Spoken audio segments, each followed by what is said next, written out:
This Umayyad period painting is a fresco painted on a wall in the Qusayr Amra palace in Jordan that once belonged to the Umayyad dynasty, the second caliphate within Islamic history.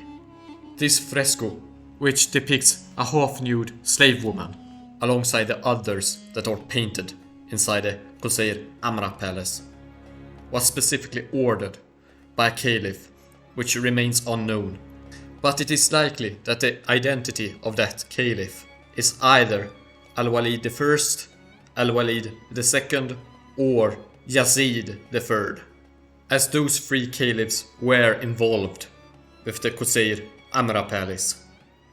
But back to the painting itself, it is obviously similar to older Roman-style paintings and frescoes. Either it is inspired by those previous types of frescoes, or the artist actually was used to make this sort of style before and just continued making paintings in this style when working on the paintings in this palace. The Roman art style on this painting and on the other paintings found in the palace is not a coincidence, but rather a natural result of the fact that the Arab Islamic armies had recently conquered most of the Eastern Roman Empire, and making paintings like these were a sort of adoption of the local culture when it came to the arts that became integrated into the high culture of the Umayyad courts, similar to how a previous Arab dynasty with the name of the Ghassanids had adopted a lot of East Roman culture and customs into their court culture.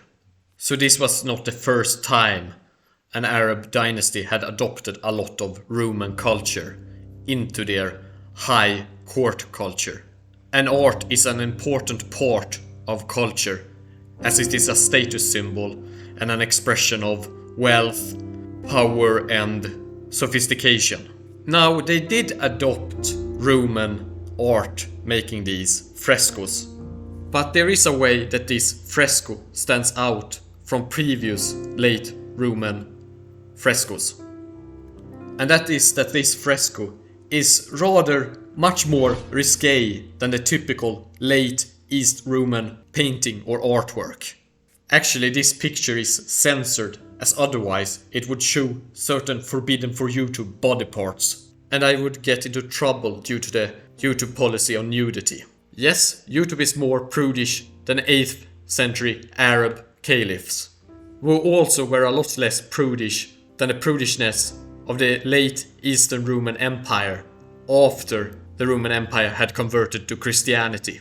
And the Umayyad caliphs weren't alone in being this open about rather risque art or subject matters. Rather, this is a general tendency among the Arab elites in this period, as this fresco is not the only example of rather risque art, as there are other examples of even more extreme art than this from this period, but not from the caliphs themselves, but rather from more local men of power. Now you might be wondering, but how can this be? But why does this art exist when Islam forbids pictorial art generally, and definitely forbids people being depicted as scantily as this? The reason for this is that pictorial art has not in every group of Islam been considered forbidden, even in a religious context, and even with this level of nudity.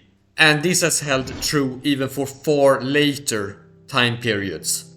For example, look at this later Persian painting of Adam and Eve in a religiously Islamic context, as the story of Adam and Eve exists also within Islam, just like in Christianity. This painting is from the late 13th century, and is thus a little bit over 5 centuries after this fresco, but otherwise is quite similar in the level of nudity, even if the art style is quite different. But on the subject of art styles, and especially Roman art styles, as we were discussing this painting, Roman art styles were also used to paint various religious themes and to paint religious buildings during the Umayyad era. So the use of Roman fresco styles went beyond just this palace, and also was used in religious contexts. The most stunning example of this is probably the Great Mosque of Damascus, built also during the Umayyad period. It features stunning mosaics that reflect the classical tradition of landscape mosaics found in Roman villas, for example. These mosaics depict paradisical gardens, rivers, and architectural elements, showing a blend of classical Roman and early Islamic aesthetics too, and is extremely pictorial in its art. And these various examples of pictorial art, both religiously Islamic and non-Islamic, but made in an Islamicate context, show that there existed, and there still exist, various views upon the legitimacy, or rather the allowance of using art, of making art in Islam. Now, of course, there has always been differing opinions in every matter imaginable within Islam. You have even had Muslim groups that have drunk alcohol and drunk themselves drunk in order to get closer to God as an act of worship. There have always been exceptions and various subgroups that differ from the majority opinion and view. But it needs to be considered that this fresco and the other frescoes found in the palace, as well as the various mosaics found on the Great Mosque of Damascus, are from the time before the development of the classical theological traditions of fiqh, of Islamic jurisprudence, in the 9th to the 11th centuries. So it is somewhat doubtful that it would have existed a strong theological position back then against pictorial art, even if it wasn't the case that there has always existed exceptions and other views on art in Islamic history. Furthermore, even if there existed a strong position against pictorial art during the Umayyad period, it is not like every Muslim leader in history has been a completely virtuous Muslim ruler that follows all the commands in the religion. And to add to this, the Umayyads were often considered somewhat un-Islamic in certain regards, due to various reasons that are rather complex, and which I will skip in this video. And some of the Umayyad caliphs did not do themselves many favors when it came to make themselves be considered as pious, virtuous Muslim rulers according to Islamic norms. For example, al-Walid bin Yazid praised the devil in his hedonism, in his poetry. And speaking about poetry, there are a lot of rather risque Arabic poetry too, from pre-Islamic times to Umayyad times to later Abbasid poetry. Or especially later Abbasid period poetry.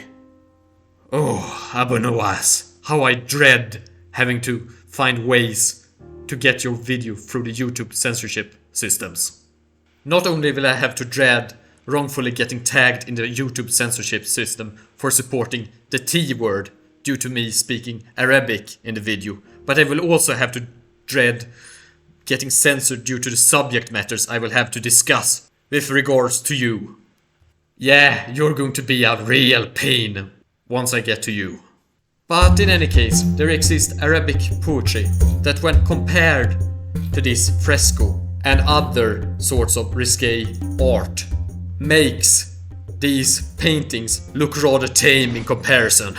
So it wasn't only in the art of painting, but also in the art of the language, in the poetry, where you had very risque themes and subjects. And I might go through these elements of Arab poetry and such in future videos, in the far future. Oh boy, I'm dreading the future and the sort of embarrassment I will have to go through for this. This video is bad enough alone, when it comes to being somewhat embarrassing to make. And this is also the moment that you realize that you are in fact, in certain ways, more prudish than these ancient old medieval Arabs were. But in any case, a blending of classical influences taken from Eastern Roman art traditions, together with an acceptance of rather risque art and subject matters in art, together with an Islamic Arabic context that allowed this mixture under the Umayyads, exemplifies the broader cultural synthesis that characterized the early Islamic period. As the Umayyads ruled over a diverse and multicultural empire, their adopted art reflects these intersections of various different traditions and different cultural elements coming together. And this is the greater cultural context for this fresco, as it was made in this context to serve as a symbol of Umayyad wealth and refinement, as something to show off to your guests, most likely other Arab elites, when they were hosted in this palace. And this was the video about this rather risque fresco from the 8th century Umayyad Caliphate. And I hope you liked this video. Please post comments and ask questions in the comment section, and I will try to answer your questions and comments as quickly as possible. Please do subscribe, as it would help the channel spread awareness about the humanities. اشتركوا بالقناة من فضلكم.